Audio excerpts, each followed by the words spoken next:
नमस्कार दोस्तों, जरा सोचिए आपके जिले में एक ऐसा अधिकारी हो जिसके पास पावर भी है, रुतबा भी है और सरकारी सुविधा भी है। लेकिन सवाल ये है कि कलेक्टर आखिर करता क्या है? क्या वो सिर्फ फाइलों पर साइन करता है या जिले का पूरा सिस्टम उसके इशारों पे चलता है? सैलरी कितनी मिलती है? क्या सैलरी 56,000 से शुरू होकर लाखों तक पहुंचती है या कहानी कुछ और है? क्या सरकारी बंगला मिलता है? क्या सरकारी गाड़ी मिलती है? पेट्रोल और डीजल का खर्चा कौन उठाता है? लेकिन असली सवाल तो ये है, डीएम के पास आखिर ऐसी कौन सी पावर होती है जिसकी वजह से लाखों युवा आईएएस बनने का सपना देखते हैं। आज हम आपको दिखाएंगे आईएएस बनने से लेकर डीएम की कुर्सी तक की पूरी कहानी। इस कुर्सी तक पहुंचने के बाद काम क्या होता है, सैलरी कितनी मिलती है और कौन कौन सी सुविधा मिलती है और असली पावर कितनी होती है। और हाँ, आखिरी वाला पॉइंट सबसे ज्यादा हैरान करने वाला है। तो चलिए फिर शुरू करते हैं। पॉइंट नंबर 1, कलेक्टर का असली काम क्या होता है। चलो सबसे पहले बुनियादी बात समझते हैं। बहुत लोग कंफ्यूज रहते हैं कि कलेक्टर और डीएम में फर्क क्या है। भाई, बंदा एक ही है, बस जब वो अलग अलग ऑफिस में बैठता है तो उसका नाम बदल जाता है। पहला काम, रेवेन्यू कलेक्टर। अंग्रेजों के जमाने में इस पद को बनाया गया था टैक्स यानी कि लगान वसूल करने के लिए।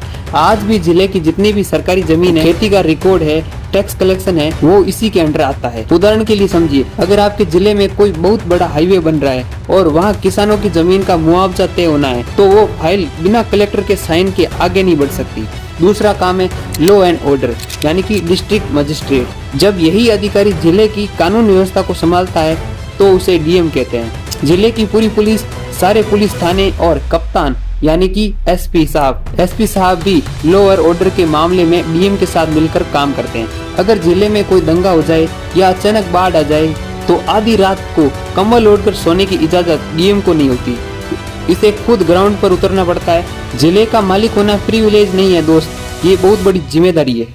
पॉइंट नंबर 2, कलेक्टर की आखिर सैलरी कितनी होती है। अब आते हैं उस सवाल पर जो अक्सर लोग चुपके से गूगल पर सर्च करते हैं, सर पैसा कितना मिलता है। देखो यार, अगर आप सिर्फ पैसों के लिए आईएएस बनना चाहते हैं तो मैं कहूंगा कि आप गलत रास्ते पर हो। कॉर्पोरेट दुनिया में या बिजनेस में इससे कई गुना ज्यादा पैसा है, लेकिन एक आईएएस अधिकारी की सैलरी कम नहीं होती है। 7वें वेतन आयोग के मुताबिक जब आप एक नए आईएएस अधिकारी के रूप में ज्वाइन करते हैं तो आपकी बेसिक सैलरी 56,100 रुपए से शुरू होती है। जैसे जैसे आप प्रमोट होते हैं और डीएम बनते हैं, ये बेसिक सैलरी 78,800 से लेकर 1,18,000 या उससे ऊपर तक जा सकती है। इसके ऊपर आपको मिलता है डीए यानी कि महंगाई भत्ता और एचआरए। अगर आपको सरकारी आवास नहीं मिलता है तो आपको एचआरए मिलता है। कुल मिलाकर कहें तो एक डीएम के हाथ में हर महीने 1,30,000 से लगाकर 1,50,000 के आसपास इन हैंड सैलरी आती है। लेकिन रुकिए, असली खेल सैलरी का नहीं है, असली खेल है उन सुविधा का जिसके लिए लोग तरसते हैं। पॉइंट नंबर 3, क्या कलेक्टर को सरकारी गाड़ी और सरकारी आवास मिलता है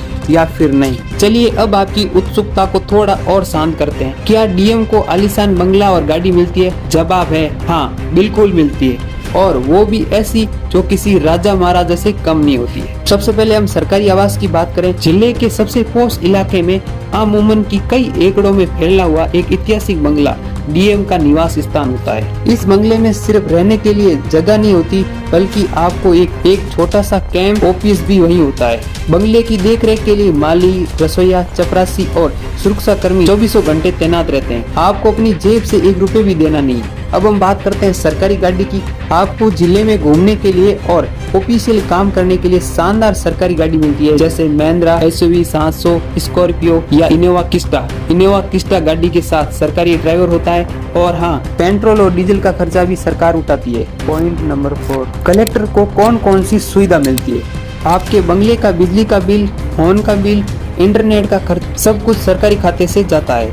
अगर आप बीमार होते हैं तो आपके और आपके परिवार का इलाज देश के सबसे बेहतरीन हॉस्पिटल में मुफ्त में होता है। सीधे शब्दों में कहूँ तो एक डीएम को अपनी सैलरी खर्च करने की जरूरत ही नहीं पड़ती है, उसकी सैलरी सीधे उसकी सेविंग अकाउंट में जमा होती है। पॉइंट नंबर 5, डीएम का असली पावर क्या होता है। लेकिन दोस्त, एक बात गांठ मान लो, गाड़ी, बंगला, नौकर चाकर तो किसी बिजनेसमैन के पास भी हो सकता है, तो फिर लोग आईएएस के पीछे इतने पागल क्यों। वो है पावर यानी अथॉरिटी।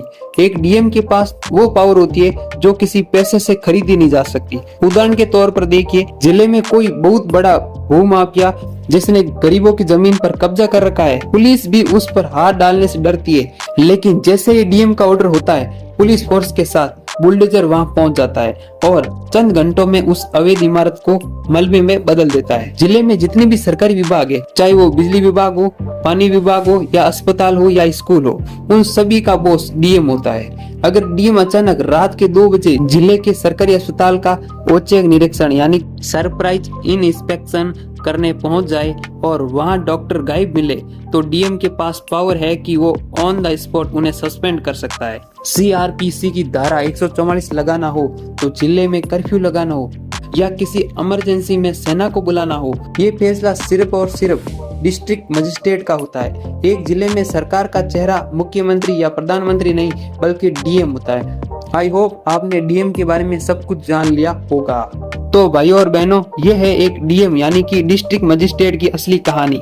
रुतबा और सैलरी तो सिर्फ एक चमकती हुई परत है, असली चीज है वो है जिम्मेदारी, जो उस कुर्सी पर बैठने के बाद आपके कंधों पर आती है। जब आप अपनी कलम से एक साइन करते हैं और किसी गरीब के घर में बिजली पहुंचती है या किसी भूखे को अनाज मिलता है, वो जो सुकून है ना, जो करोड़ों रुपए से ज्यादा कीमती है। अगर आपकी रगों में भी वो खून दौड़ता है जो चुनौती से डरता नहीं बल्कि उन्हें चीर कर आगे बढ़ना जानता है, तो आज से ही अपनी तैयारी को वो धार दीजिए। अगली बार जब आपके जिले में डीएम की गाड़ी गुजरे तो आपको ये ना लगे कि कोई और बैठा है, बल्कि आपको ये फील होना चाहिए बहुत जल्द इस सीट पर मुझे बैठना है। कैसा लगा आपको एक कलेक्टर की लाइफ का ये सच, मुझे कमेंट सेक्शन में जरूर बताना। और हाँ, अगर दिल से आवाज आई है कि मुझे भी आईएएस बनना है, तो वीडियो को लाइक करें और चैनल को सब्सक्राइब करें। मिलता हूँ आपको अगले वीडियो में, तब तक अपना ख्याल रखें। जय हिंद, जय भारत।